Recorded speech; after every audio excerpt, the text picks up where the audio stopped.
Shoemaker, and I'm the co-chair of the Minnesota Renewable Energy Society, which we typically call MRES. And we're an organization that's been around since 1978 and involved in education and demonstration and on renewable energy, but in particular solar energy.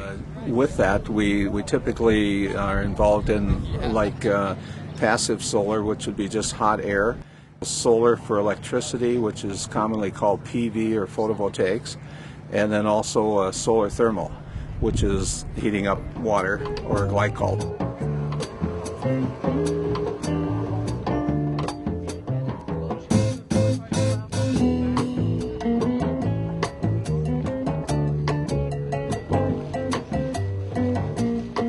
Here at the Solar Boat Regatta, I have 12 students here. We've built 3 boats, mostly out of my back pocket because there isn't any funding for this kind of stuff per se.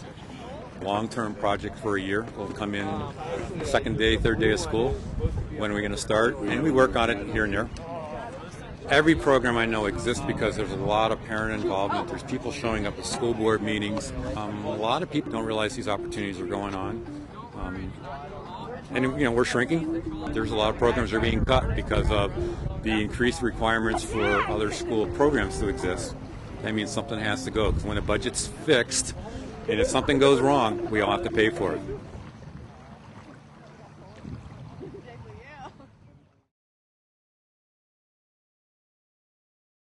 The solar resource in Minnesota is wonderful, and very few people know that. So in a way, our biggest obstacle is getting the folks in Minnesota to understand what a remarkable opportunity there is here. We have more than 4 hours a day on average of usable sun. I'm a solar homeowner, so I've seen the proof of that. We create just about as much electricity with our solar array as we use over the course of a year. Wind power is so dominant that solar really winds up almost being treated like a second-class citizen. And again, that would change if the people of Minnesota really understood what the available resource is. Most of us in this culture are driving cars that cost more than the solar would cost on our homes. So it becomes a matter of what you value and a matter of how you interpret your values relative to your finances.